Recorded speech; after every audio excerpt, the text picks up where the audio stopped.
શારદીય નવરાત્રિ ચૈત્ર નવરાત્રિનું આપણા હિન્દુ ધર્મમાં ખાસ મહત્વ છે.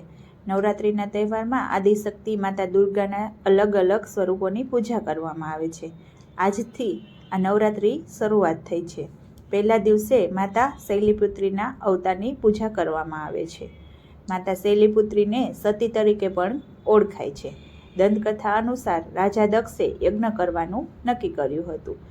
પ્રજાપતિ દક્ષે તે યજ્ઞમાં તમામ દેવી દેવતાઓને આમંત્રણ મોકલ્યું, પરંતુ ભગવાન શિવ અને દેવી પાર્વતીને આમંત્રણ ન આપ્યું. દેવી સતી જાણતી હતી કે તેના પિતા ચોક્કસપણે આમંત્રણ મોકલશે, પરંતુ તેમ થયું નહીં. તેઓ તે યજ્ઞમાં જવા માટે બેચેન હતી, પણ મહાદેવજીએ ના પાડી દીધી. હઠ કરીને દેવી સતી એ યજ્ઞમાં પહોંચી ગયા.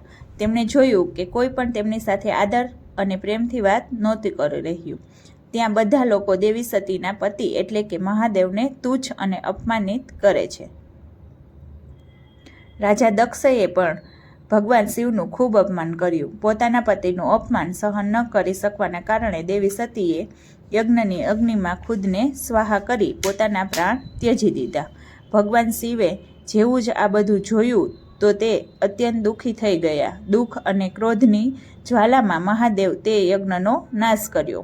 દેવી સતીએ ફરીથી હિમાલય એટલે કે પર્વત રાજા હિમાલયની ઘરે જન્મ લીધો અને તેને શૈલીપુત્રી કહેવામાં આવ્યા. માં શૈલીપુત્રીનો વાસ વારાણસીમાં હોવાનું માનવામાં આવે છે. અહીં દેવી શૈલીપુત્રીનું વિશાળ પ્રાચીન મંદિર છે. એવી માન્યતા છે કે દેવી શૈલીપુત્રીના દર્શનથી જ લોકોની મનોકામના પૂર્ણ થાય છે. એવું પણ કહેવાય છે કે જો કોઈ દાંપત્ય જીવનમાં કષ્ટ હોય તો નવરાત્રિના પહેલા દિવસે જે કોઈ માં શૈલીપુત્રીના દર્શન કરે છે અને તેની પૂજા કરે છે, તેના લગ્ન જીવનની તમામ પરેશાનીઓ દૂર થઈ જાય છે. માં શૈલીપુત્રી વૃક્ષક એક વાહન પર સવાર છે. તેમના ડાબા હાથમાં કમળ અને જમણા હાથમાં ત્રિશૂળ છે.